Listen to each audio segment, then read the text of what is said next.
Mildred Dawson, Chazz telling the raw truth. Yep. Appreciate you. Yep.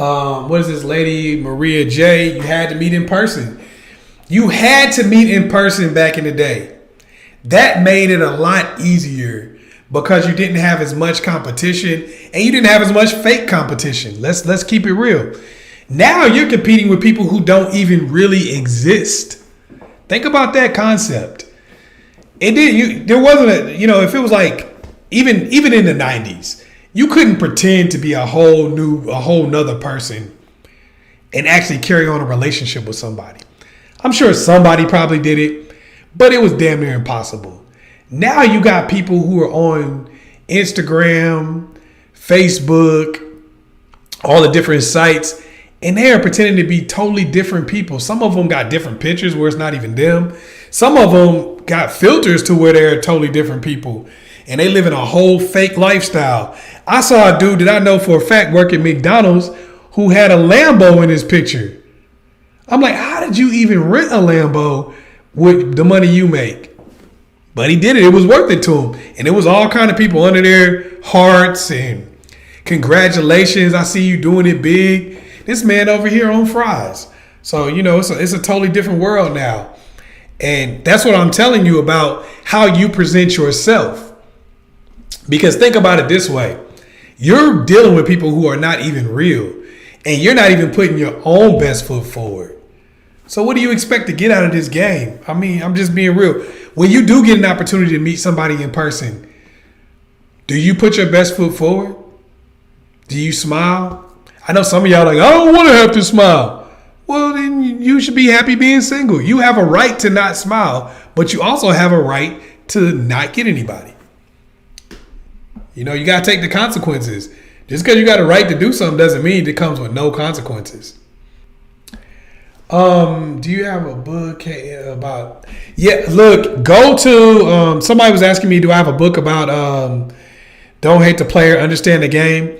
I got a premium series on understanding game that you could check out. I'm gonna try to drop that in the box right here in the chat box, so y'all can check that out. Make sure you check that out. The understanding game. I got Cold Hearted Game. I got a whole lot of series. Go to ChazzEllis.com. I got a bunch of series on understanding game. It's not about making you feel bad for yourself. It's not about trying to shame other people who don't like your ass. It's about teaching you how to understand the game and how to use the game in your favor. Look, man, when I was a kid, I was about 16 years old.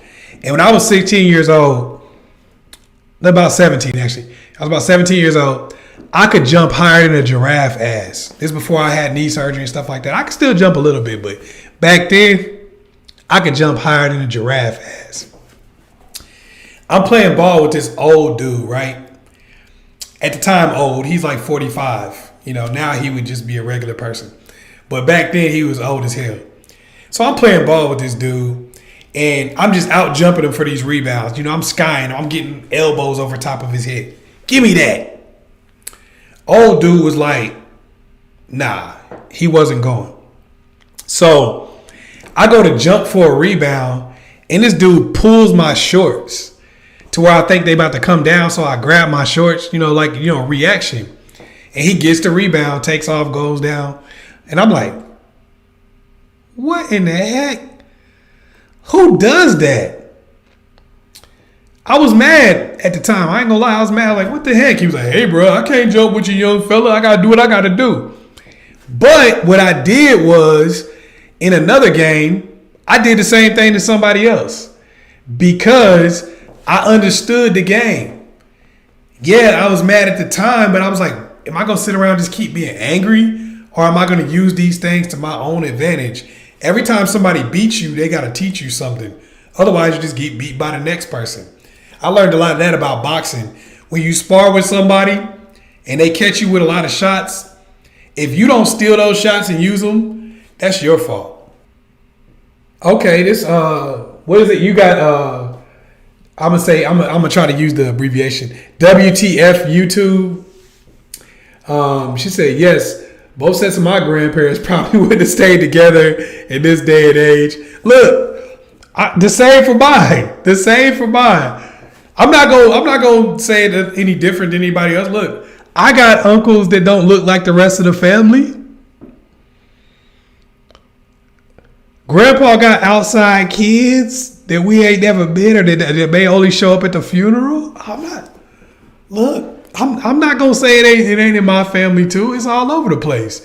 It's just some of y'all don't really study your own family history as much, or don't pay attention as much. It's skeletons in every closet. And the reason why people stayed together back then is because it was expected. And where were you gonna go? Where were you really gonna go? People were struggling to survive back in the day. You know what I'm saying? Now survival is pretty much, you know, if you're living in America, this government really not going to let you just starve to death unless you just don't want to fill out paperwork. But back in the day, it was a lot of people who would really struggle and really go through it. So, yeah, you know.